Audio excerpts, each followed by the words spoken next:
It's nighttime once again at the University of Smooth, and you know what that means. Time for some more dark arts. Welcome back. I'm your host, Nixon the Dark, the internet's favorite pussy historian.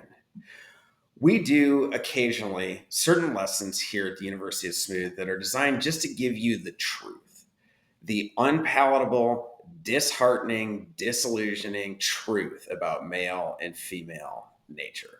Today is one of those episodes, but I'm going to give you a little bonus here at the front end of this episode.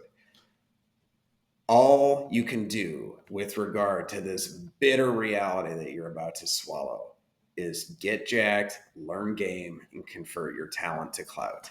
You know our little decal campaign button size slogan. You have it tattooed on your girlfriend's ass. We know you do.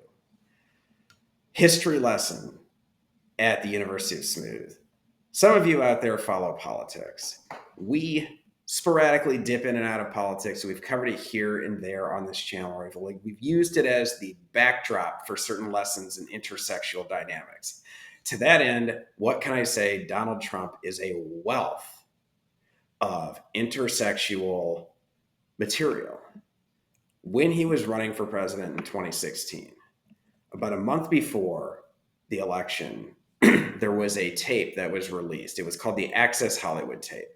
It was naturally, much like a lot of things Trump does, it caused controversy. It was a big, huge stir. He had said in a candid moment that was never meant to be aired on television, he was talking with some random reporter about some woman that they had just met. And he had said something to the effect, I'll paraphrase, we'll see how close I get, because we'll throw the quote up here over my shoulder when we edit this thing. He said something to the effect of, you don't even have to wait. You can, when you're a star, they'll let you do whatever you want. You can grab them by the pussy, you can do whatever. This naturally caused an uproar. Trump's opponents, of which there were many, and there still are quite a few, pointed to this along with several other things he had done and said this man is deeply misogynistic. Because he's deeply misogynistic, he is unfit for the office of President of the United States. Is he? I don't know. We're not here to comment on something like his fitness for office. That's outside the scope of intersexual dynamics. But we can say that a month later, he was elected president. So it clearly was not effective enough with the right people. And he got elected president again in 2024, despite the fact that people knew these things about him. We are here to talk about that comment.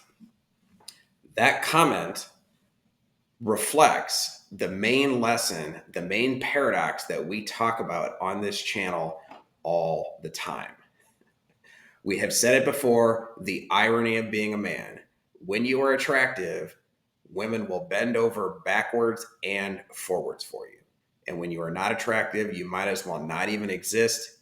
Your existence, especially if you want to do something like get involved with that woman, she has nothing but contempt for you, for even thinking that you would have a chance with her.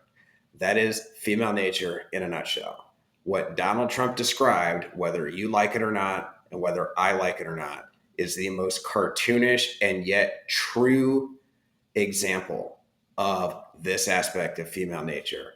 When you have apex, top tier, megastar, 1 in a million or 1 in a billion level fame, clout, looks, you name it, you will get this kind of behavior from women.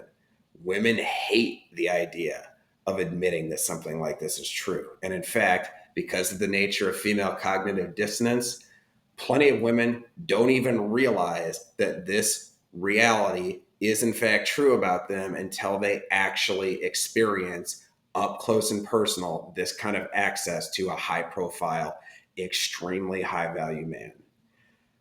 For a number of years in my glorious youth, I worked for a hotel in a huge, huge city. And I worked in a gym where I happened to come in contact with a handful of very, very famous people. Maybe not at the level of Trump, but definitely A-list human beings. And I can tell you just from casual observation, I saw women who I worked with who almost as though they didn't have a choice, doing whatever they could short of getting fired, throw themselves at these A-list guys. I mean, they couldn't like step out of line and just flash these guys, but They did everything not all of them, of course, but a sizable percentage of these young women who worked at this hotel, you would not believe how hard they tried to make themselves available to the A-list dudes that they came in contact with. It is a fundamental reality of female nature.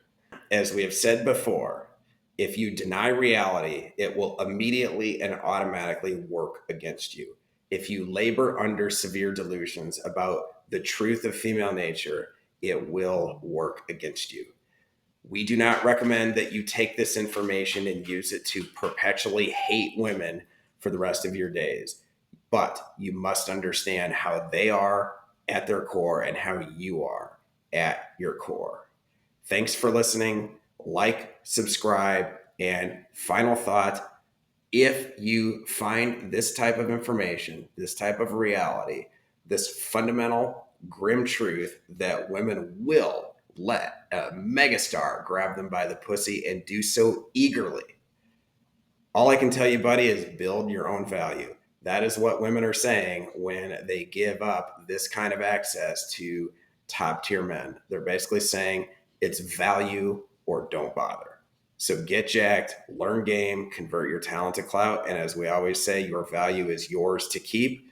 And you will always get to decide whether you will hand over your blood, sweat, tears, and cash to somebody who is not going to be available to you.